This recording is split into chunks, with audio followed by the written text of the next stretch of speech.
Bienvenidos a la Facultad de Derecho y Ciencias Políticas de la Universidad Nacional de Trujillo, presentando el curso Filosofía del Derecho.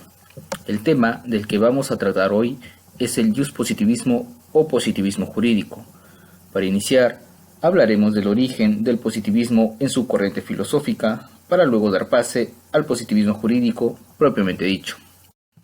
El positivismo se origina en la Francia del siglo XIX, en una parte de la historia que fue relativamente pacífica, en la cual se desarrolla la industrialización europea, se construyen redes viales para unir las ciudades con el campo y se vencieron las enfermedades gracias a los avances en las investigaciones científicas en el campo de la medicina, lo que en suma sentaba en la población europea la idea del progreso. Además, esta etapa de la historia se vio envuelta en una estabilidad económica y política que la sociedad interpretaba positivamente. Se logran desarrollar las ciencias con importantes aportes en el campo de la matemática y la medicina. No obstante, pronto se hicieron notar los grandes males a nivel social: la explotación del proletariado, el abuso inhumano en los menores de edad, sumados a las miserables condiciones de la clase obrera, produjeron en este sector social un gran descontento. Y es a raíz de estos cambios empíricos y de la epistemología que se desarrolla a inicios del siglo XIX que nace el positivismo como corriente filosófica, y gracias a los pensadores franceses Henry Saint-Simon, Augusto Comte y al británico John Stuart Mill, que se logra desarrollar por el resto de Europa en la segunda mitad del siglo XIX.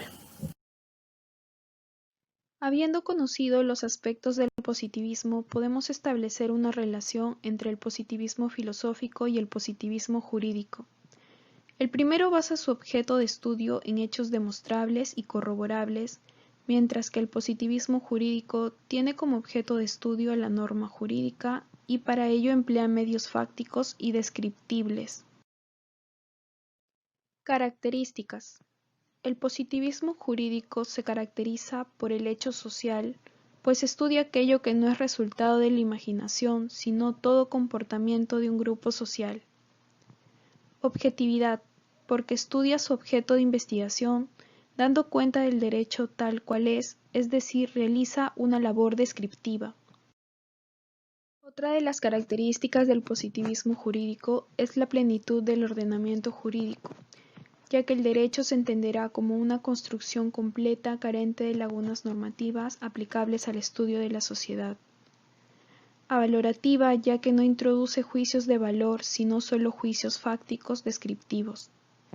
Y por último, la verificabilidad, pues mediante ésta se garantiza la comprobación de los saberes en la realidad. Hablaremos de un gran representante de esta corriente, el cual fue Hans Kelsen. Él nació en Praga el 11 de octubre de 1881. Fue en el área jurídica del ejército en el año 1900 que llega a destacar como consejero jurídico del último ministro de guerra de la monarquía.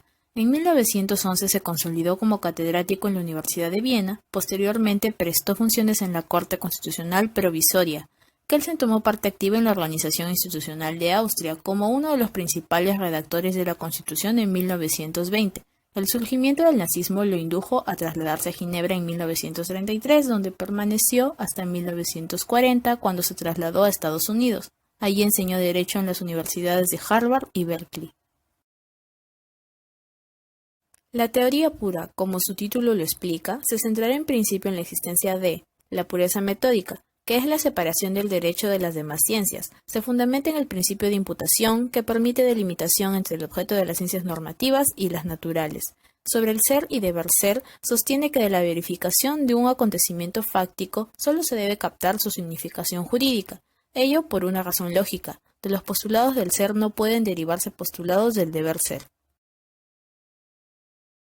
El objeto de la ciencia jurídica es el estudio de las normas jurídicas. El sistema jurídico determinará la juridicidad de sus actos y no su moralidad. En el principio de jerarquía normativa, los sistemas dinámicos son los que guardan una relación de legalidad, debido a que la norma jurídica formó parte del sistema porque siguió los procedimientos legales establecidos.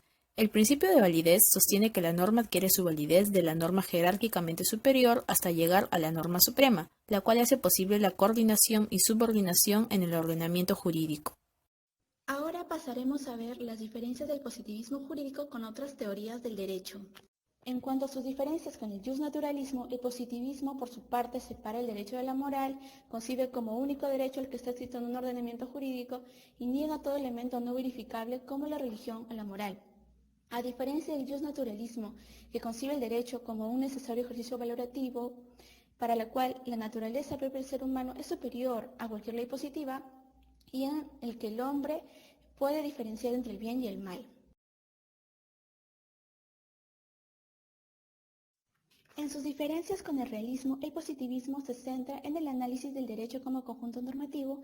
También defiende la idea de que el derecho proviene de la ley, contrario al realismo, que considera que el derecho no debe partir tanto de las normas sino de los hechos sociales, y para la cual el derecho proviene de la decisión del juez. Y por último, tenemos la diferencia entre positivismo y formalismo. La diferencia sustancial entre ambas teorías se basa en que el positivismo contempla los contenidos variables de las normas jurídicas a través de espacio y tiempo, y para el formalismo no importan estos contenidos variables, sino que considera relevante a las formas que permanecen constantes. Visto todo lo anterior, si bien el positivismo jurídico nos brinda aportes valiosos como la trascendencia de un cuerpo normativo, la manera en que éste se concibe como un sistema unitario, capaz de brindar solución a todos los conflictos a través de las leyes, nos lleva a entender que esta corriente ha otorgado a la ciencia del derecho plena validez jurídica para cometer atentados contra el hombre, con tal de que revistan del ropaje formal de la ley. En efecto, la ciencia del derecho, no importa cuán neutra pretenda ser, se convierte en un instrumento de poder, para bien o para mal, anteponiendo una mal llamada seguridad colectiva por encima de la ecuanimidad que se busca en la aplicación de las leyes. Se identifica también la ilusión de neutralidad que se esconde tras la visión positivista, que ve la aplicación del derecho como una mera actualización dogmática del contenido normativo, en el caso concreto, a través de un proceso silogístico mecánico, donde el juez es simplemente la boca de la ley. Es así que el iuspositivismo sustrae la función crítica de la ciencia jurídica, porque despoja a los operadores jurídicos del criterio de enjuiciamiento o crítica inherente a su función, para dejarles tan solo un criterio formal de lo legal y lo ilegal. La presencia de elementos no dogmáticos como los principios y valores al momento de emitir pronunciamientos judiciales es la prueba de lo engañoso de esta supuesta neutralidad, que ha contribuido a encontrar lagunas en un modelo que pretende desaparecerlas. Eso es todo con respecto al iuspositivismo. Esperamos que nuestra explicación haya sido de su agrado. Muchas gracias.